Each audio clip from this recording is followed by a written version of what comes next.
Nesalar rayonunun Seyitler kəndində at qardaşım at dedim at geçsin. At geçsin.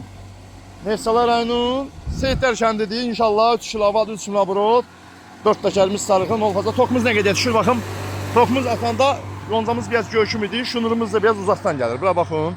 Yeraltı gəlir, dünyanın başından gəlir.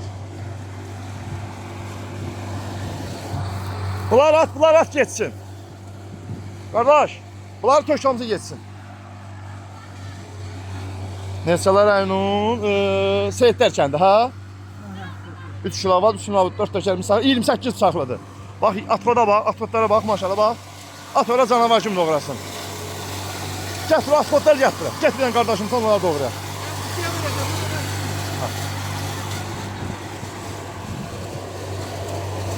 3 kilovat, 3 kilobrot. Nol fazadır. Oradan atır, bax buradan çıxardır. Bravo. Maşallah. Yoncamız da hələ göy yoncadır. Bravo. Həm nəm yoncadır, həm də göy yoncadır. Əslində biraz quru olmalı. Baxın da, göy olmalı. Quru olmalıdır. Bu nəmdir də. Bilsəm bunu biraz gec doğrar. Qurunu biraz da tez doğrar. Qardaş bilər. Su. Nesalar rayonunun Seyitler kəndidir. Ha. Sankutarandır.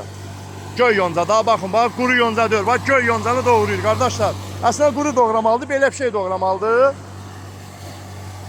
Ay o atqotdan gətir, onu da doğra sən Allah. Vermalı yesin. Hamısını doğra yesin. Bax. Toz kimi doğrayır. Nol faza. Nesalar rayonunun Seyitler kəndi. Danışan usta Sarxan Biləsvar balası. Satdırma qoşulan pulsuzdur. Nol fazadır. Aparatımızın qiyməti 1000 manatdır. 100 manat endirməliyib kampanya salmışam 900 manata gətirmişəm. Qardaş öyle əlini salır, əslində salmamalıdır. Bu söz göydü salır. Tokmuzsa çox zəif şunurdan gəlir. Uzaq məsafədən evdən gəlir oradan. Buna varsa bir 50 metr var. İkilik şunurdan gəlir, misqətdən. Bax o da çöplük yanında bax. At xot yanında.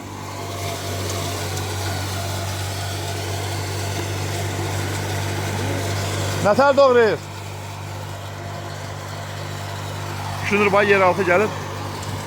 Qızır ha o. Zəifdir, ona görə qızır. Bax, baxın o şunur zəifdir, yeraltı qızır. Amma buna alüminium qoşmaq lazım. Hələlik yoxlaması bunu qoşduq. Bu əladan onu dəyişərsən, alüminium eləyərsən. Qardaş bilir də, qardaş baş çıxır.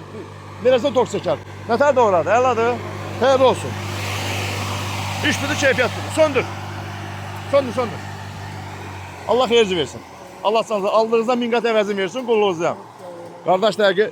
Bir sənətkar kimi, qardaşım gözəl qardaşlar, həm də dəyər verən oğlandır, sağ olsun. Öpürəm qardaş, Allah sənə də xeyir versin. Sənə bıçaq lazım olsa, sənin bu jestin var ha, belə bir dənə qardaş sən, qoşa bıçaq bir dənə xeyir padark eləyərəm, gəl götürərsən sexdən. Qulluğun deyəm, öpürəm. Sağ ol.